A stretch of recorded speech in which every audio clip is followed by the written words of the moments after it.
қызықтаймыз бағдарламасы. Және бүгін бізде қонақта қызықтаймызда Марғұлан мектебінің ең танымал краш ағайлары. Қарсы алыңыздар!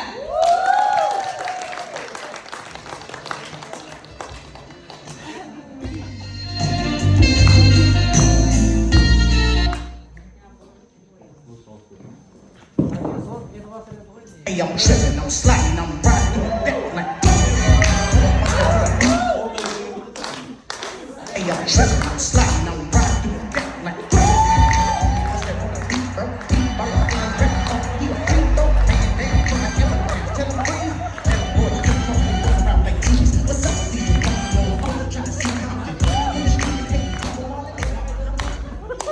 Ал құрметті қонақтар, қош келіпсіздер, амандасып алсаңыздар болады.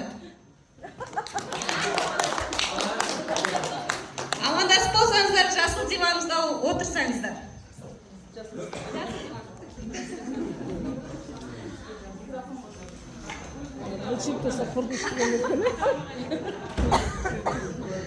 Ал құрметті көрермендер, қызықтаймыз бағдарламасын бастасақ. Біздің бүгін қонақта 58-ші Марғұлан мектебінің ең танымал ағайлары. Сіздерге қоятын сұрақтар өте көп, бірақ та уақыт шектеулі болғандықтан ең маңыздысынан бастаймыз деп шештік. Ең маңыздылары ғана қойылады, иә? Құрметті қонақтар, алдымен өздеріңіз танысып алсаңыздар. Біреулер сіздерді таниды, біреулер танымайды, иә? Бастайық. Данияр аға.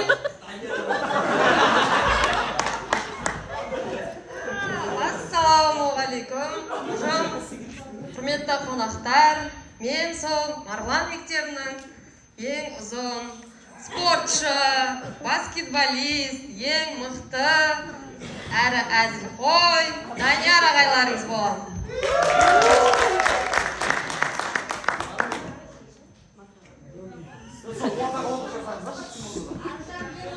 Саламатсыздар ма, қошым?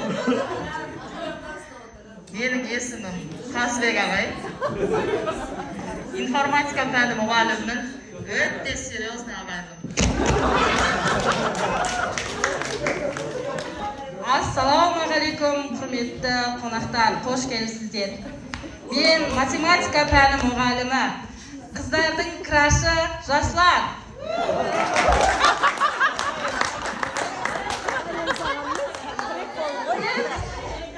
Мен крашым. Марғұлан мектебінің IT маманы номер 1 красавчик мен болам. Тоқтаңыздар, біреу келе жатқан сияқты ғой. Кім екен бұл ағай?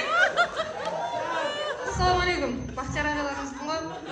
Бақтияр ағай сабақтарда емес, бағдарламаға да кешіп келеді екен сияқты.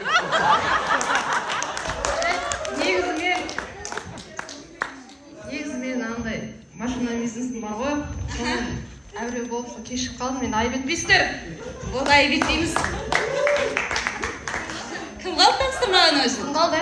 Мен білмей қалдым ғой, кім қалды? Енді ұжым мен өзімді таныстырмасам қайтеді. Қалай таныстырмасам қайтеді? Текті мен бәрі таниды ғой, осы мектептің ең нағыз қаймағы өзімін ғой. Қаймақ дейсіз ғой. Иә, қаймағы ма баяғы біз мектептің? Келсеміз, егер өздеріңіз таныстырып өткен болсаңыздар, енді екінші сұрақ мектепке, біздің мектебімізге жұмысқа орналасуларыңызға не себеп болды? Қандай себеппен жұмысқа орналасып қалдыңыздар? Өзім бастайын Даянда. Бастаңызшы баяғыңыз. Мен негізі алдын басқа жерде жұмыс істеп жүредім. Қарасам, осы жердің тәртібі сәл нашарлау болып кетті да сол. Осы тәртіпті орнына қояйын деп осы жерде жүрмесе, әлі жүрміз ғой. Кететін ойыңыз бар ма, баяғы? Кететін ойыңыз бар ма? Жоқ, қайға кетем, әлі бәрі орнына түсқан жоқ қой. Орнына түсін, одан кейін бір сөз болады енді. Баяғы жібере алмаймыз ба? Болды ма? Негізі директорлікке бір аңдайым бар ғой, үмітім. Директорлікке.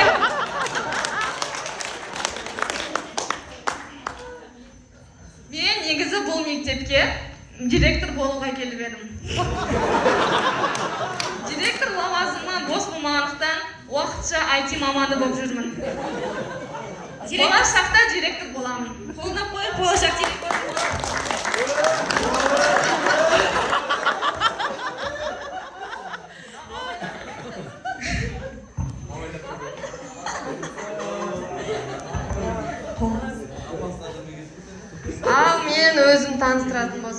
мектепке қалай келдім?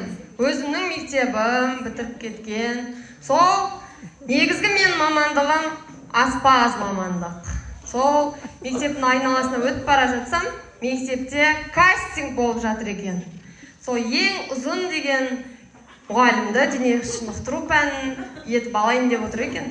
Сонымен мен таңдап өзім дене шынықтыру пәнін мұғалім болып кеттім. Солай ма? Кастинг дейсіз ғой, кастинг.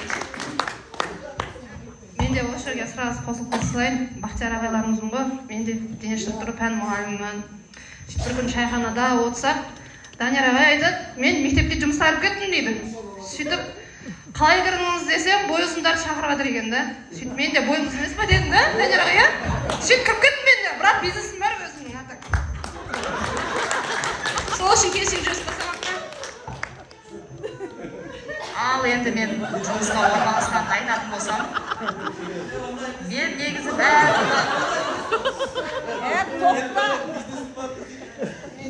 қандай көрермендер тыңдамайды. Мен негізі жұмысқа орналасқанды айтсам, бәрі мен тұйық жігіт деп ойлайды. Негізі менің негізгі кәсібім асабалық жасайтын тойда. Өзім кәсібіммен жүрсем бір жеңешем Марғұлан мектебіне информатика пән мұғалімдер тапшы болып жатыр деп атқансың. Осы жерге келдім. Енді мына бастауыш менсіз күн көремейді ғой. Бастауыштар шапалақ ұрып қойсаңыздар.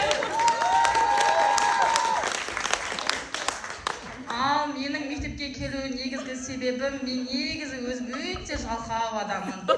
Үйім мектепке жақын. Негізі менде бар жоғы 2 вариант болды. Біреуі 5 жылдыз бақшасы, біреуі мектеп. 5 жылдыз бақшасына барсам, ер мұғалімдерді қабылдай алмаймыз тәрбиеші қылып деді. Сосын амал жоқ, Марғұлан мектебіне бір орын бос деген соң орналаса салдым. Бірақ әлде де ойым бар. Садикке. 5 жылда ашылса барыңыз.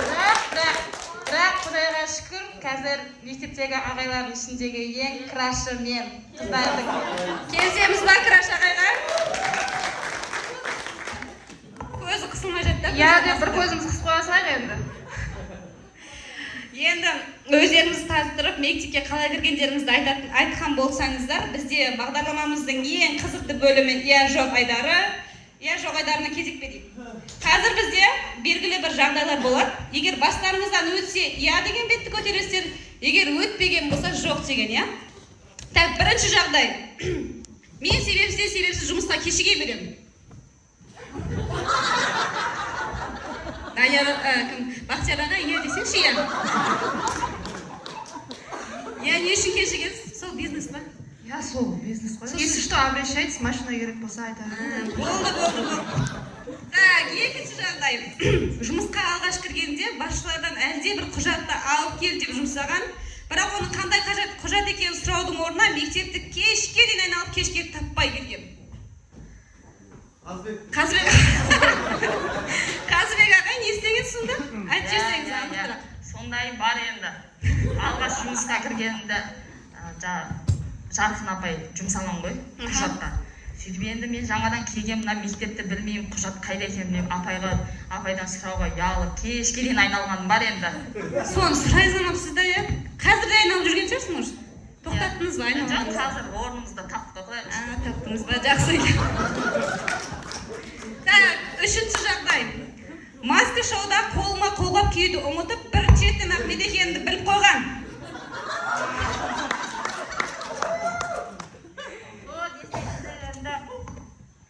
Сол күні мен өзімше киімді ешкім танымайды деп кірісіп атсам, қолымда қолғабым есімнен шығып кетті ғой. Қолымды білмеймін, бәрі жаттап алған ба, бәрі көрісімен танып алып, бұл абай деп айқайлап еді. Содан бері енді қолғапсыз андай болдым, маска болдым. Иә, так. Төртінші жағдай. Атақ, мен компьютердің атасын білемін. Мен махарам, компьютердің атасын білемін, Чарльз Баббидж. Мен жашы прожектордың да атасын білемін. Прожектордың атасын білесің. Бесінші жағдай. Өзімді керемет приколистпін деп санаймын.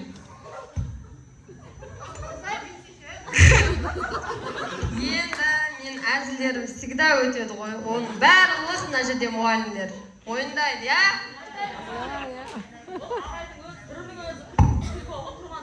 Түрі түгілі есімі де прикол ғой, Данияр дегенде күліп жүреді. Күліп жүріңдерші. Маска күле алмай жатсыздар ма? Так, 6-шы жағдай. Кезінде мектепте қызыл алма әні арқылы танылғанмын.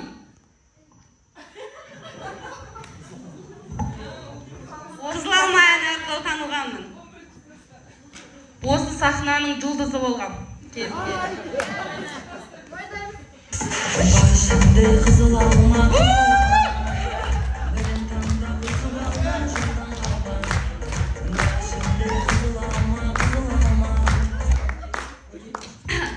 Құрметті көрермендер, бағдарламамыздың соңында таяп қапты. Біз бағдарлама басында өздеріңіз жайлы қызықты бір факт жазып кетсеңіздер деп ағайдан сұрап едік. Сол кезде бір ағайлар былай жазып кетті. Абай ағай керемет ән айта аламын, ал Қазбек ағай биді жарамын. Данияр ағай микрофонды әдемілеп тек ұстай аламын деп айтты. Соны бір тексеріп жіберсек. Cevabı o zaman. Fatatita fatatita fatatita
Білесіз ба? Так, енді бізде осы бағдарламаның соңында біз Краш ағай білуіміз керек, я? Краш ағай кім деп ойлайсыздар?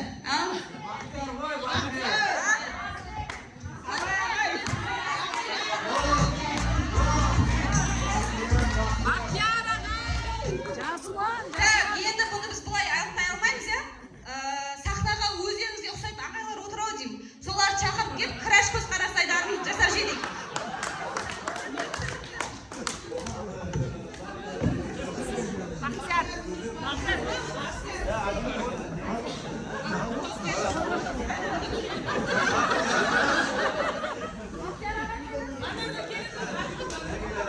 Бақтияр ағай қайда? Ой, әні шынымен кешіп кетті ғой бағдарламаға.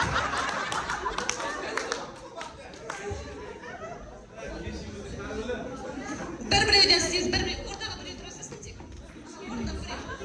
Так, енді Краш көзқарас айдары әрбір ағай өздері шығып істейтін болады, я? Так, бірінші ағай бастаймыз Данияр ағайдан. Қалай екен білесіздер ғой? Қалай істейтіндерін білесіздер ғой, я? Қызықтаймыз көргендеріңіз бар шығар ағаларымызда.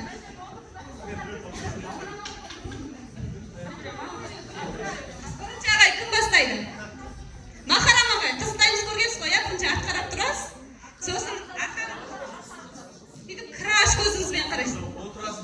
Абай ағай бастасаңызшы. Абай ағай. Керек етсіз. Бір. Так, бірінші бізде Абай ағай. Бірінші тұрсында бір-біреуден. Стульчик тартыңыздар, бір-біреуден тек, бір-біреуден. Соны айтпақсыз. Бірінші бастаймыз. Абай ағай.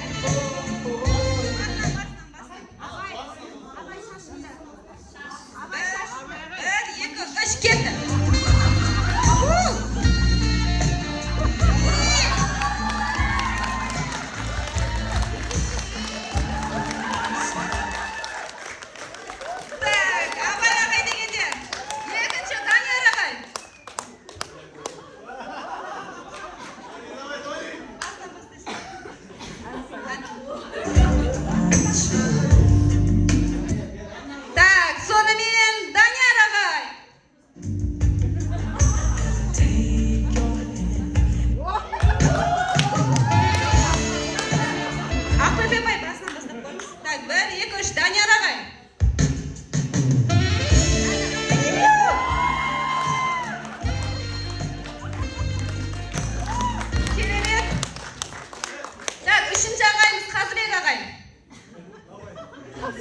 ғой.